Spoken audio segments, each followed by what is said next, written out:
Greetings, YouTubians, and welcome back to Wayne's Sharp World, where today we are taking a look at a knife that is a handful of American-made magic. And this one here is brought to you guys by Blade Ops. Be sure to look them up for all of your knife and EDC needs. And today, what we are taking a look at is a knife that I have really been wanting to get my hands on for quite a while. And this version specifically, because I think it's really snazzy, what we have here is the ProTech Whiskers. And now the whole magic thing is probably really starting to come together for you guys now, right? And this is a knife that has been around for quite a while, at least a couple years. To be honest, it's probably been around longer than I have, like, seriously heavy been into knives. I believe it's one of the older models from ProTech. Again, let me know in the comments if I'm wrong, but it's one that I've always wanted to get my hands on, and every time I have the opportunity to check it out, somehow it doesn't happen. Well, it's finally happened, and I'm really glad it did, because this is a very special knife with a lot of things about it that I absolutely love. A lot of you probably know how this thing already opens, but we'll go over that here in just a second as well. But first, let's take a look at some overall specs on this knife right here. We have an overall length of 7.25 inches, a blade length coming in at 3.125 inches, and a blade thickness of 110 thousandths. As with most ProTech knives, we have 154 cm steel, a beautiful drop point style blade with a flat grind, a handle length coming in at 4.125 inches, and a handle thickness at 450 thousandths. The material on this handle is aluminum, as well as some paper micarta there for the kind of the tuxedo look inlay. Locking mechanism is very different. It's kind of called a hidden release lock. You could also kind of call it a bolster lock. It's really not. For some reason, I really want to call it a bolster lock, but it's obviously not a bolster lock. It's just the way the bolster kind of slides. The hidden release is in the bolster area. Kicks it out just like that. Just like that. We'll cover that a little more when we get to the overall review portion here. We have a user of a right hand only tip up carry, a weight coming in at 2.98 ounces, and a price that is really the only thing that's ever held me back from buying one of these. And the price is $330. And I've done a lot of thinking on this $330, and I've come to this conclusion. Is $330 too much for this knife? That really comes down to the person, but in my opinion, this is how I've come to justify this price, whether it's truly justified or not. Obviously, it's American made, so that right there, expect it to not be cheap. And what really kind of knocks the price up on this is the exclusivity of it. You can't get this anywhere. I mean, you can get it at other retailers, but there's really only one company making this type of knife, and it's ProTech. There may be a couple more out there. I handled one at Blade Show West that had kind of a similar like mechanism. It wasn't the exact same, obviously, but it kind of had like a slide somewhere on the handle where the blade came out. But the action was terrible. It was a nice looking knife, but the action was not there. The overall fit and finish wasn't there, in my opinion. I don't even remember the brand, so I don't want to down talk anyone because I don't really know a whole lot of information on that company.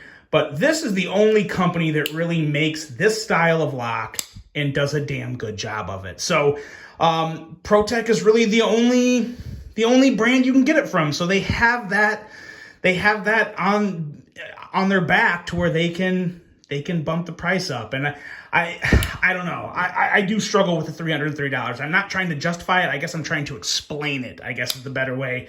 So for what it is, and as good as it's done, and for the fact that ProTech's the only one doing it, I really can't completely trash $330. I can't say it's completely out of line, but it just kind of is what it is.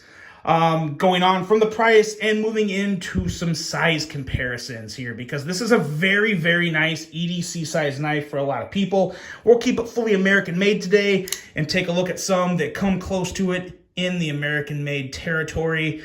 And what we have here is the Ritter Mini RSK. And then we also have the Spyderco Para 3. I love the Para 3. I mean, I love a lot of Spydercos. That you guys probably know that by now. But Spyderco and ProTech are two of the companies that just do damn near everything right. And as you can see, very similar in length to both of these two knives. And Hogue. Hogue does a lot of things right, too. That's why you see a lot of Hogue, a lot of ProTech, and a lot of Spyderco on this channel, because I like to talk about the things that deserve the talking about. Here is the Benchmade Bug Out, and then also here is the Hogue Deca. As you can see, it's slightly shorter than the Deca and the Bug Out. But yeah, there it is. There's your size comparisons.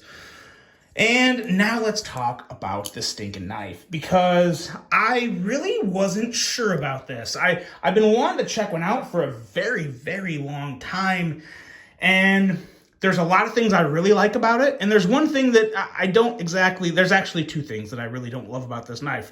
But there's nothing wrong with this blade. I love this blade. It's a very kind of just a typical drop point. Has a little extra bit of like slenderness to it, to where it just looks really good.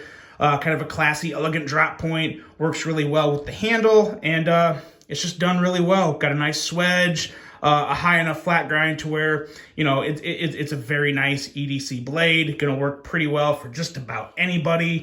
And I really like just everything about it, from the outline, whether it's open or closed. It's just a very, very clean design that I'm a big fan of.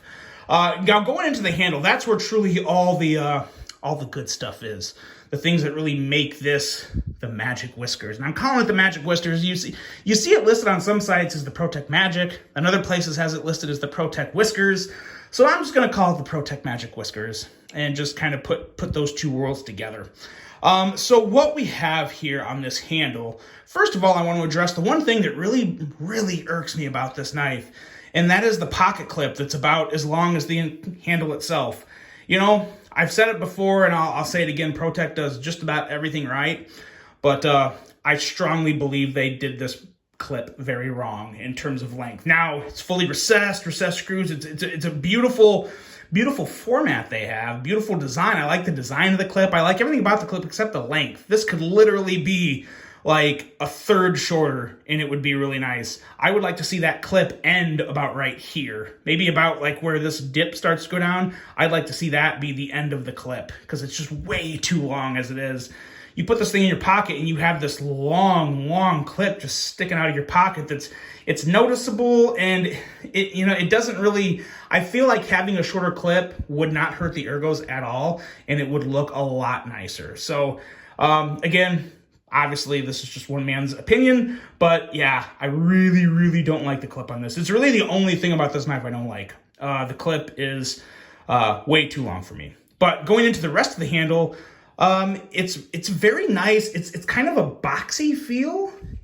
I want to say neutral, but it has just enough kind of the two little curves up here on the front of the handle to where, obviously for my hands anyway, it does fit very nice in my hands for those little curves towards the front of the handle. I do like that.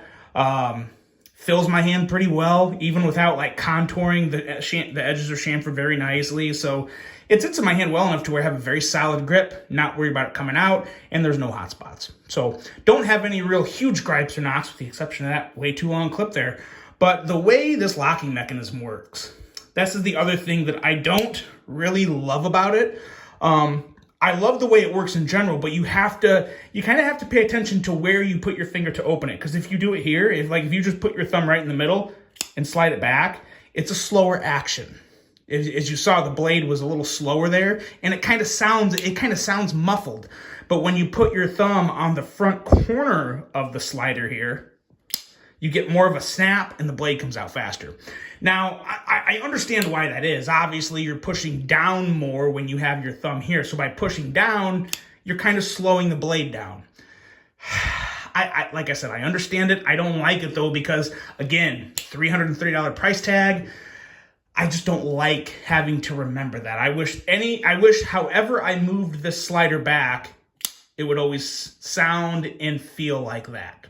Now, again, maybe there's some things that just aren't possible, but that's what I notice. And that's what you really have to be, weary of when you're deploying this blade. Either way, it's completely, the blade comes out. As a matter of fact, maybe if you wanted to open it more quietly, maybe this method makes a little more sense as opposed to this method. So yeah, I don't know. If you guys just heard my stomach rumble, please ignore that. I don't know what's going on today, but I've got something gnarly going on with my stomach, and it just rumbled to where I'm thinking the camera may have picked that up. So back to the knife review. But when you I really like that. This is the ProTech Snap. and it's really, really good. And the other thing I love about how the deployment and operation of this knife is set up is you can easily close this one-handed. I would argue you could close this one-handed easier than a regular button lock automatic, to where you're kind of pushing the button and then you're doing this, as to where when you push it back, you kind of immediately get a more secure grip on the knife by pushing it back into your grip and then moving it down. I find this very, very easy to close one-handed, and that's one of my favorite things about this knife. I love the design, I love the aesthetics, I love the action, but the fact that I can close this one-handed so easily is really one of the tipping points for me really wanting to buy this knife, because there's not a lot of automatics that come this easy for me to close. It's very, very enjoyable, very easy, and it really, really, really makes me want to pick one of these up. And at some point, someday, I probably will, because I really, really do enjoy this. Overall thoughts are very positive. It's everything I was hoping for, and in some ways, it actually impressed me a little more than I thought, but then in some other ways, I really just wish it wasn't a problem like this clip. There's some knives, there's some models out there from other manufacturers, some brands out there that I would love to like collaborate on and come up with like the Wayne Sharp World Edition, to where I can kind of fix some of those things that I don't like and make like the perfect version of a knife that I already love. So who knows, maybe that'll be something in the works someday. I would love to do that. I would love to have a Wayne Sharp World Magic Whiskers to bring to you guys. That would be phenomenal. But that's it. That is the Magic Whiskers. Guys, let me know what you think of this. I really hope you enjoyed this review. Hope you have a great rest of your day. And until the next one, I'm out.